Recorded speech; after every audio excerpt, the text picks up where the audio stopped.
just take the whole thing? I did it.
Ladies and gentlemen, for those who wisely take the room for dessert, you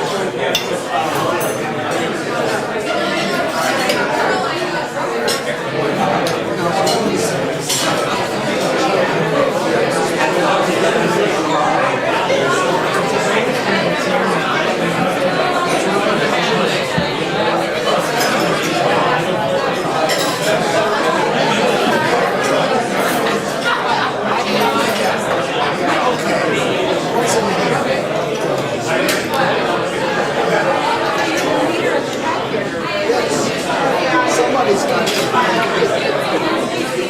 you very much.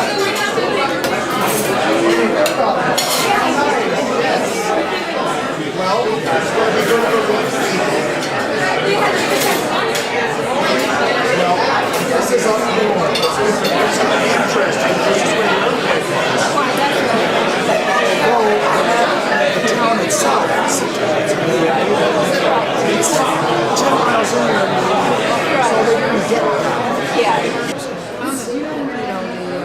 The work that was done here the church coach. I can't remember the name of the group, but it was amazing. No, he's in Cleveland. The guy that led that. Ari, what is his last name? I want to say Flasher, but that's not. Any opportunities, that kind of thing? We haven't done anything.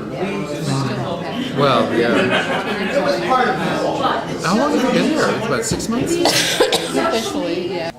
So it's great. There's no reason why we can't just keep on doing our thing creatively for a long time.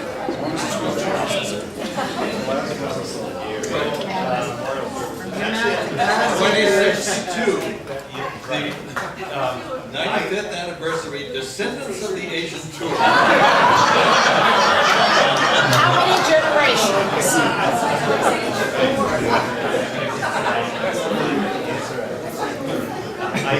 I speak the truth when I say that there actually has been no thought. We were working on other things to what was going to happen this evening.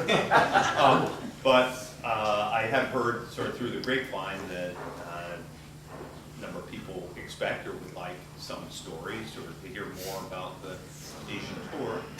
And I'm sure that if we've had enough wine, we can provide some of those stories. That's at least how it was done 5 years ago. And we really do have a fresh audience here. We've never heard Because we've forgotten it. The point being that, right, we have forgotten what was said 5 years ago. But we also haven't forgotten who you called so just to break the ice, if you want, I'll tell one story, which will be it's known to a number of you from 5 years ago, but maybe you've forgotten it.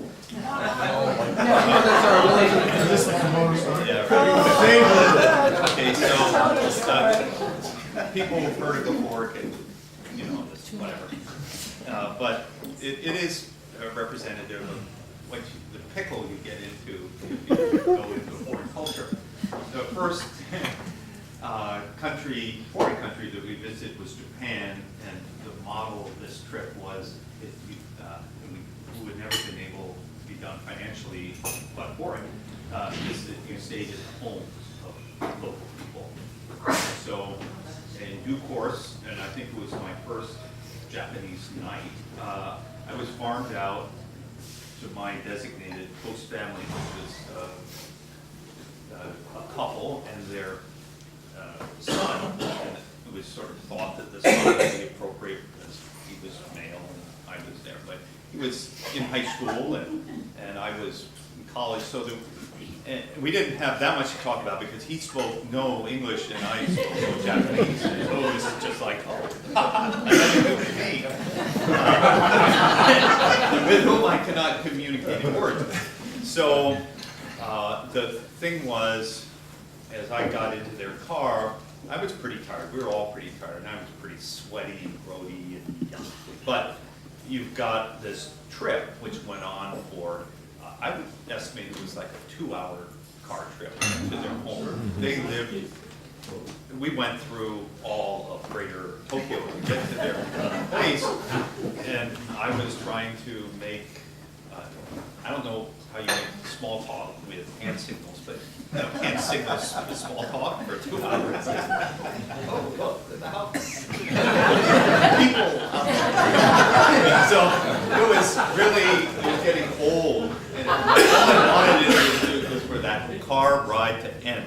And so, and it did, they would hope I would do. So I was happy to do that, and I was also made to understand that as part of the cleansing process, I would rid myself of all old, sweaty, grody clothes, and they would have new, fresh clothes for me, which sounded good too. So I went into the bathroom and proceeded to disrobe completely, right? And in one basket, I put all my grubby clothes, and I opened the door a little bit, and I handed out my clothes, thereby giving a hostage to fortune.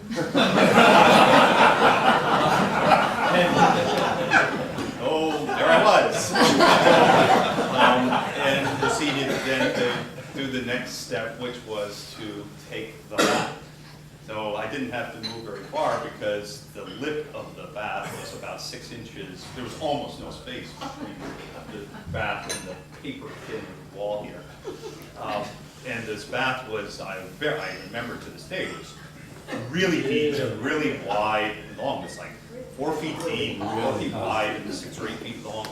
And if you've ever been to Yellowstone, it's the only color I've ever seen that is like the morning glory pool in Yellowstone, where you get these bubbles coming up, and they rise to the surface and they flow out because it's connected with the internal waterworks of the planet. There's something in the bowels of the earth that's sending this absolutely hot water. It was untouchably hot. I put my finger in, and it was a joke. There was no way that any part of my anatomy is going to get in that water.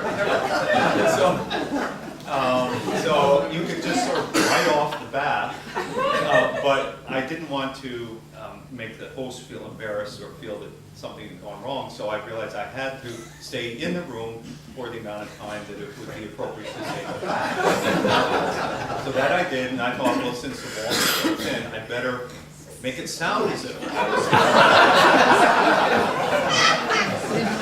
So I duly perched on the side of the bath with my little toes over the edge, and I reached out, and I was trying to remember what it sounds like to take a bath. Well, I made little splishy splashes with my hands, and some size of. Okay? So after an appropriate bath length of time, completely pitted out, grody, but at least I had done that part. It was all I had to do now was dress myself and leave, get back to my room. So I looked suddenly I looked for the clothes that I was supposed to wear, couldn't find them. All that there was a plastic basket, and in the bottom of this basket was this cloth. It was just back and forth, and it was about the width of ace bandage. And it had the texture of the ace bandage. That is to say, you can stretch it, it would get like this. But if you lose the tension, it goes.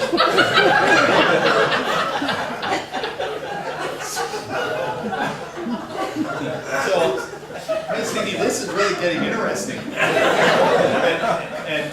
I then gave in to all of my stereotypes, and the only thing I could think of was, well, people are in Japan, and that's where they have sumo wrestling.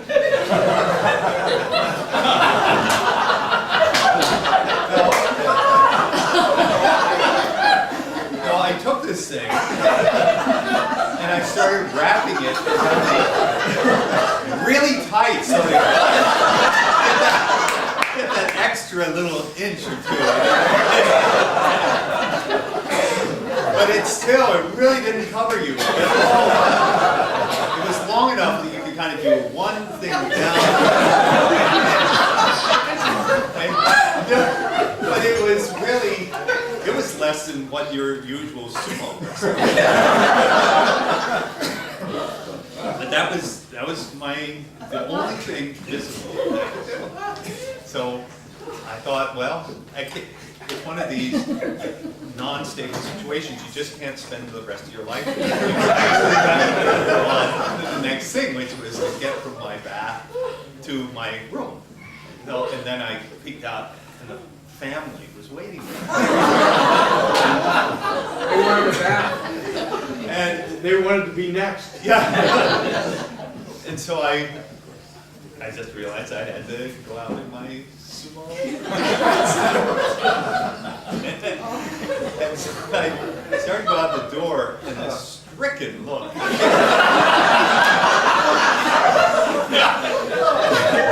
across the rush. And he like pushed me back into the room. And he pointed at the basket where I was, and there, in the bottom of the basket, which I'd mistaken just for a piece of paper, was this exquisitely ironed, long kimono. And he took it out, and you could unfold it, and unfold it, and unfold it, and unfold it. And it was like from shoulder to floor. And what I had dressed myself with, it was the belt.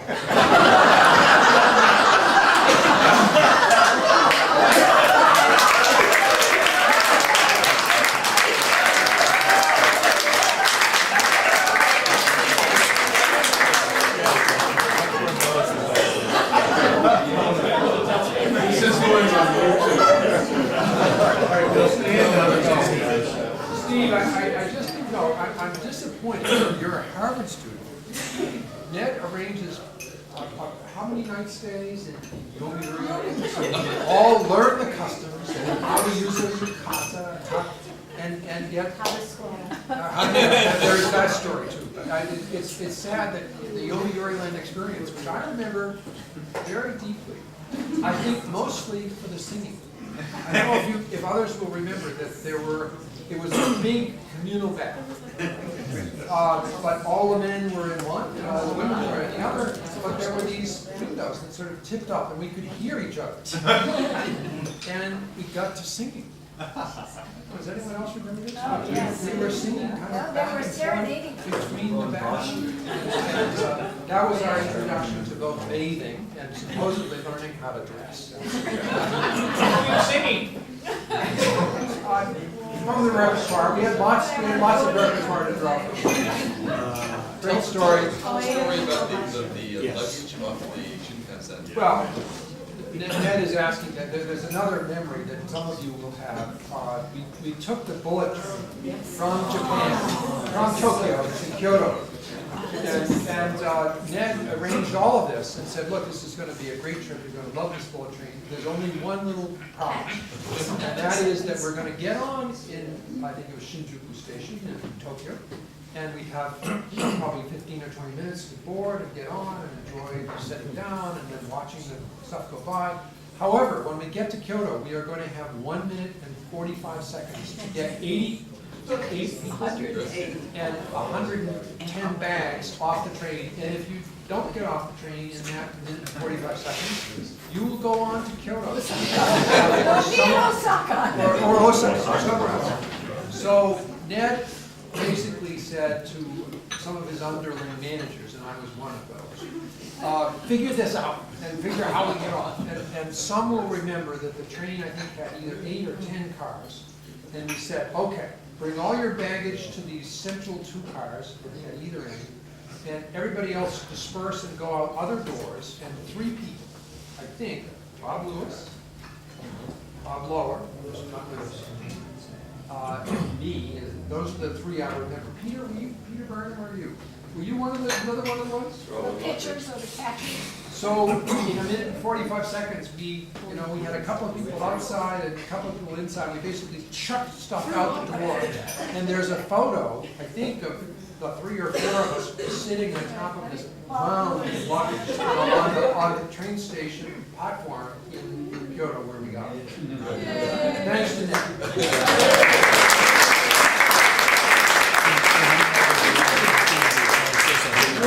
Bathroom stories. I had a similar experience as in Steve's. John Crawford, I believe, and I were assigned to a family together, and so we were asked to take the bath. And John was being polite and said, "Mike, you go first." So I went in, and I stuck my finger in, and it was boiling hard. And I didn't know the protocol. I didn't know whether it was okay for me to dilute it down with some cold water or what. But if you all remember, there was a spigot over on the wall, and you could go over, and there was a pail, and you washed yourself with cold water, and then you would get in the hot tub. So I sort of did a sponge bath with the cold water, and I thought, there's no way I'm getting in there. I mean, it was boiling hot, and so I didn't have a problem with my whatever yukata, my clothes. I didn't do what Steve did. So I go out, and John Crawford comes in behind me, and so later he came out and he was just beat red. I said, "Did you get in that water?" He said, "I thought if you could do it, I could do it."